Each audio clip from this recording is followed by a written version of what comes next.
Prognosis, prognosis, prognosis. Na, endlich! Finally! I'm getting to the review for the Murmux Semi-Modular analog synthesizer manufactured by Dreadbox Pedals and Synths in Greece. I promised this a long time ago and we're finally getting to it. I'm also drinking a Bischof Steinbrecher.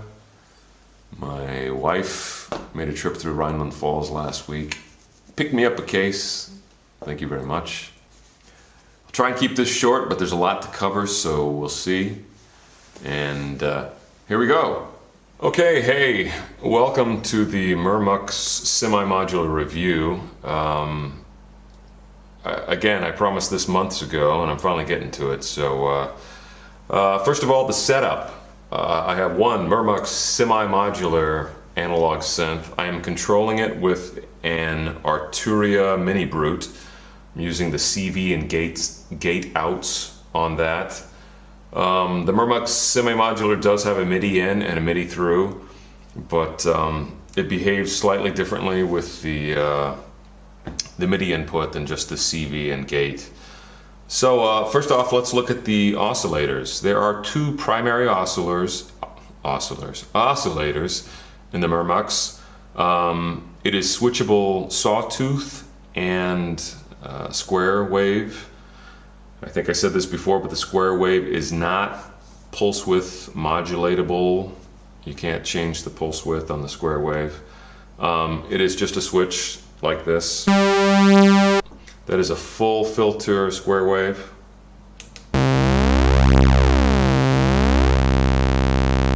That is just oscillator 1.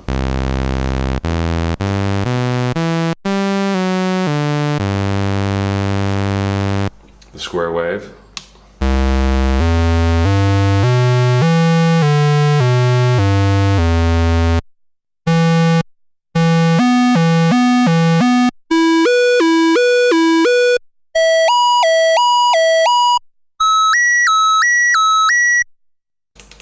It has a lot of presence, very powerful. It's not subtle, I would say, like an Oberheim. It's leaning more towards the Moog impact, I guess, so to say. The square wave is, again, it's pretty heavy. Let's bring in both of the saw waves together.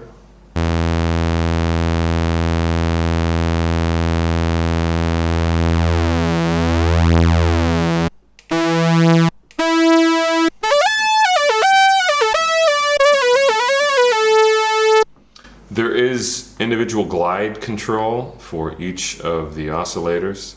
Interesting part is it does not depend on legato playing technique. It slides whether you play legato or not.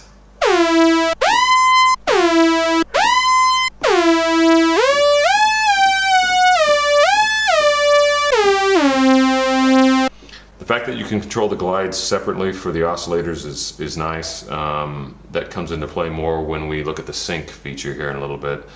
Also, it has, for oscillator 1, it has a sub-oscillator 1. For oscillator 2, it has a sub-oscillator 2. And the sub-oscillators, so there are 4 oscillators total, but pitch-wise, sub-oscillator 1 is synced to oscillator 1, and sub-oscillator 2 is synced to oscillator 2. So the pitch of oscillator 2 and sub-oscillator 2 are, again, synchronized, basically. It's just 1 octave below the main oscillator. So for oscillator 1, you have a range of 0, 1, 2, 3 octaves. And for oscillator 2, you have a range of also 4 octaves, but it starts 1 higher. So for oscillator 1, we have 0, 1, 2, 3. For oscillator 2, we have 1, 2, 3, 4. Now, the good news is, if you really want them to synchronize entirely at the lowest, let's go down to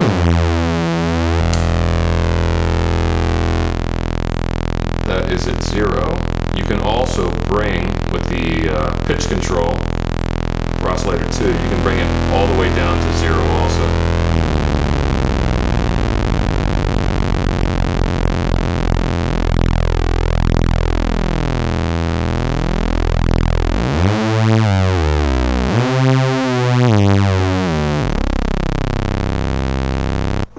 So again, the glide control is unique, at least compared to what I've owned before this, and I do own a Moog Voyager and a Yamaha CS5.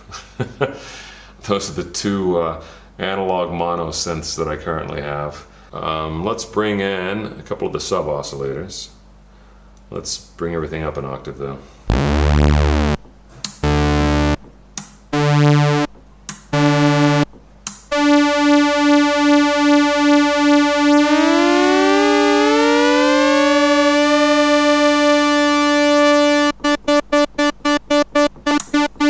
Okay, now we're bringing in, let's take out the main oscillator 2 and let's just make it oscillator 1 and sub oscillator 1.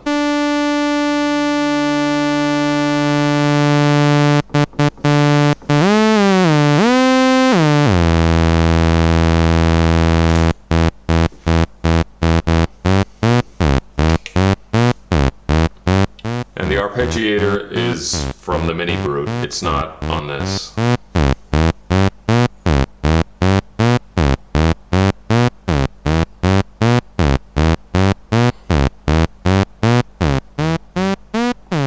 Oscillator 1 by itself, with sub oscillator 1 also.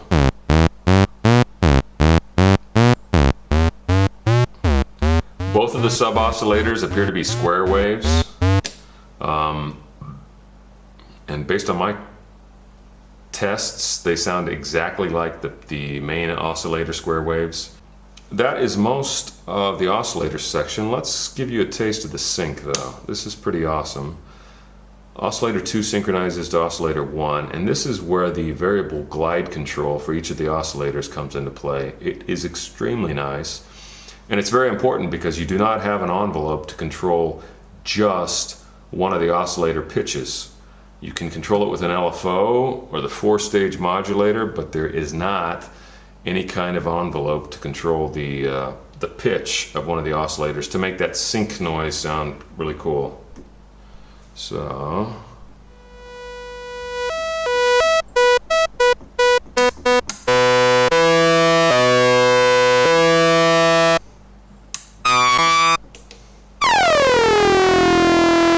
okay, those are the oscillators synced.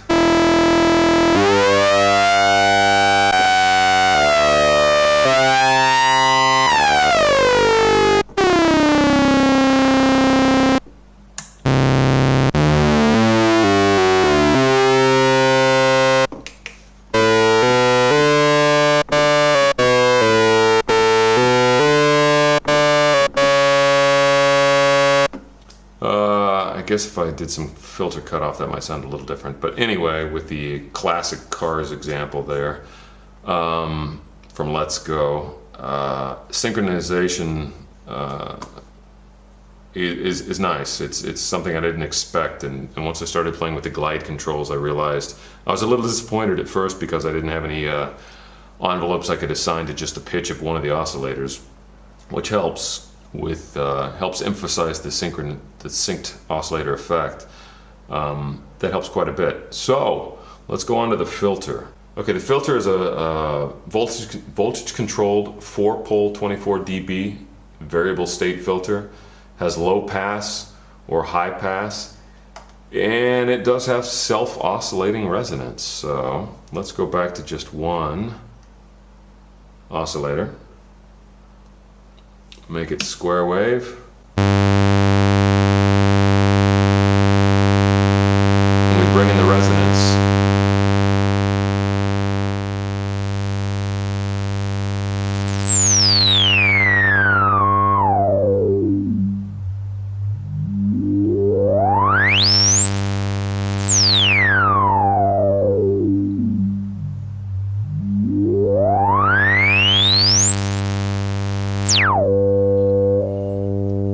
That is nice and dirty. I like it a lot.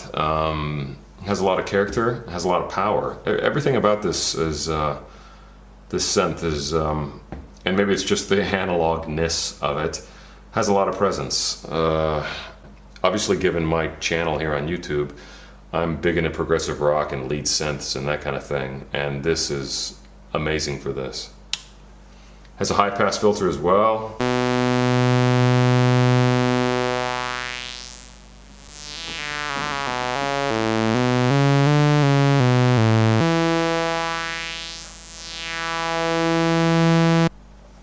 Okay. You can control the envelope depth that affects the filter.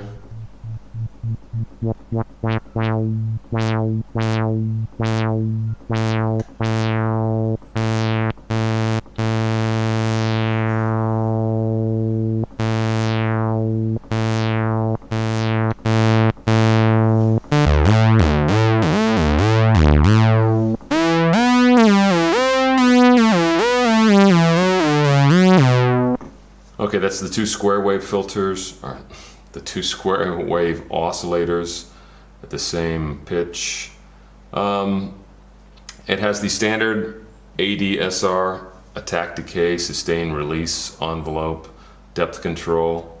What it does not have is key follow for the filter. So if you want the filter to get brighter based on the octave you're playing, you can't do it. So moving on to the LFO. Has a triangle LFO that can control the oscillator 1 pitch, the oscillator 2 pitch, and the filter. So here's an example. Controlling the oscillator 1 pitch.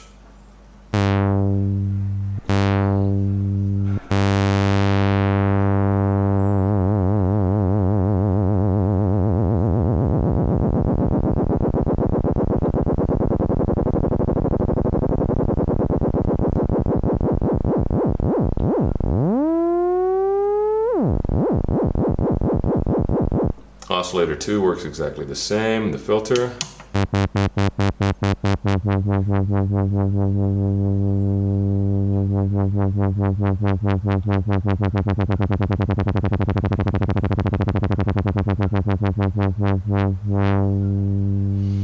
Okay, you also have a 4-stage mod, which is kind of like a controllable LFO.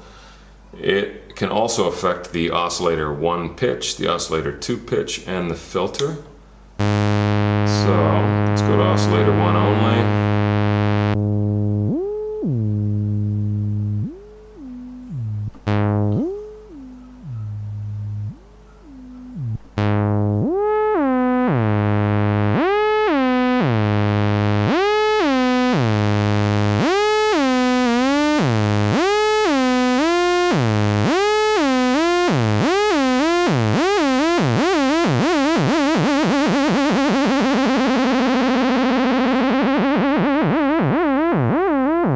You can control the rate, the smoothness.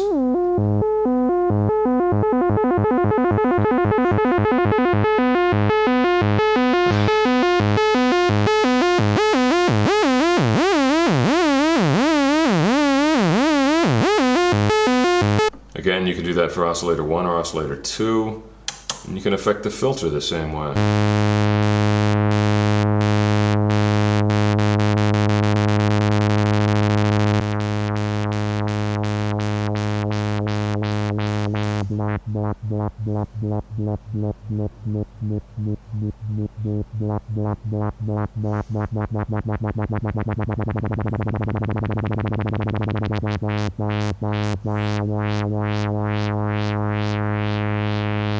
The smoothness also affects the filter.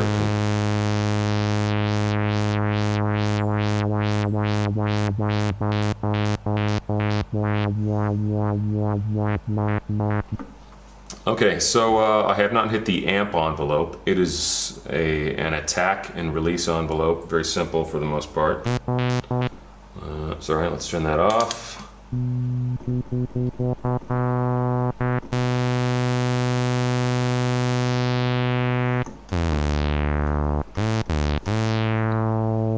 Okay, let's bring in the second oscillator.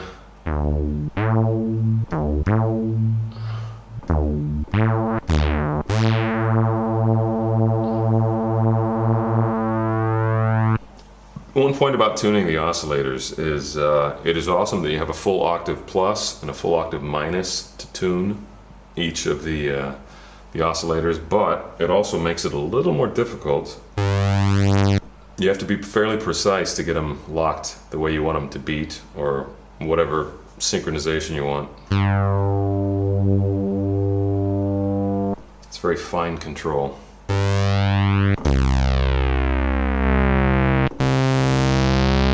the attack.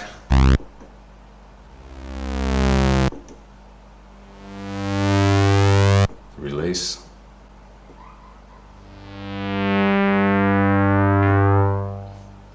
And here we see a slight something. I don't know if it's a defect or what, but at the end you'll hear it starts to attack again after the release stage.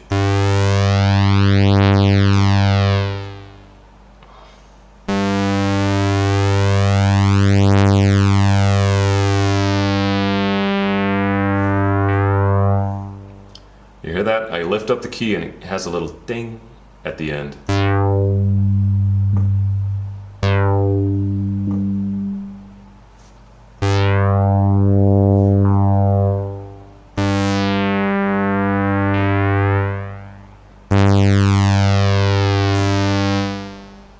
Not sure if that, I'm not sure what that is exactly, if it's just part of the circuitry or what, but don't have a big problem with it, the way I play and with the release and the legato playing style, but again, I was curious about it at first. Another point is, if you are playing with MIDI input, a MIDI controller to this, if you play legato, the filter envelope will not retrigger.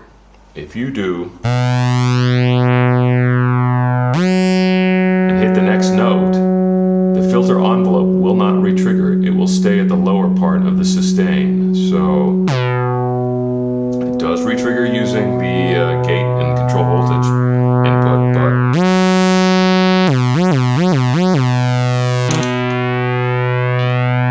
well, that doesn't help. I had the LFO on the whole time, didn't I?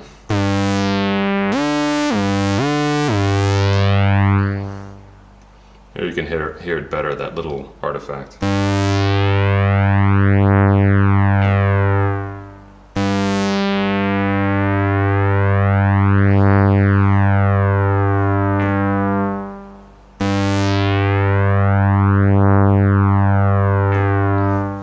I'm not going to discuss any of the patchable options right now because I'm running a lot longer than I thought I would already. If you check out one of the videos from Henrik Lendal, he does a lot of experimentation, about, I don't know, 12, 13 minutes of working with the different patch options. I am not very up to speed with actually doing a lot of the patch modulation. This is my first analog synth where I could actually patch modulate stuff, so I am getting into that a little bit. I've played with quite a few of the patch options, but I have to admit, it's taken some time to figure it out. It does have sample and hold, which is great, CV out. My one regret is at least hardwired that you don't have anything to control both oscillator 1 and oscillator 2 with either the 4-stage mod or the LFO. You have to have one or the other. So you can do some kind of vibrato, but unless you patch it a certain way to affect both oscillators and have something that splits, I don't think that's so easy to do. But all in all, the Murmux semi-modular synth designed by Dreadbox, it's a very good synth. I've enjoyed it. It plays well. It responds. The knob control is awesome. Haven't used it in anything other than a couple songs so far, but it's just fun to play with. Again, the control, the feel is something inherent in an analog synth. Again, pluses is control and sound. One of the minuses would be, okay, you can't control patches or save patches. If I want to play this live, there's a lot of, and again, playing it live for me does not, I don't do electronica, I don't do so much drone or anything like that. I'm playing with a band that requires real tweaking of patches and sounds. Not sure that would work for me live, but I'm having a lot of fun with it in my home studio. So hopefully I've given you a little bit of background about how the synth works, how some of the sound is, and if you have any questions, post them to this video. Check out the website for the Murmux guys, the Dreadbox pedals and synths, and you can find out where the distributors are if you're interested in buying one. I think it's worth it, worth the price, and prices vary, you'll have to check that out. But for me, it was very much worth the price. So again, Murmux semi-modular synth, awesome synth, great sound. Love the real-time analog control of a real-time analog synth, and it plays well and sounds awesome. Cheers.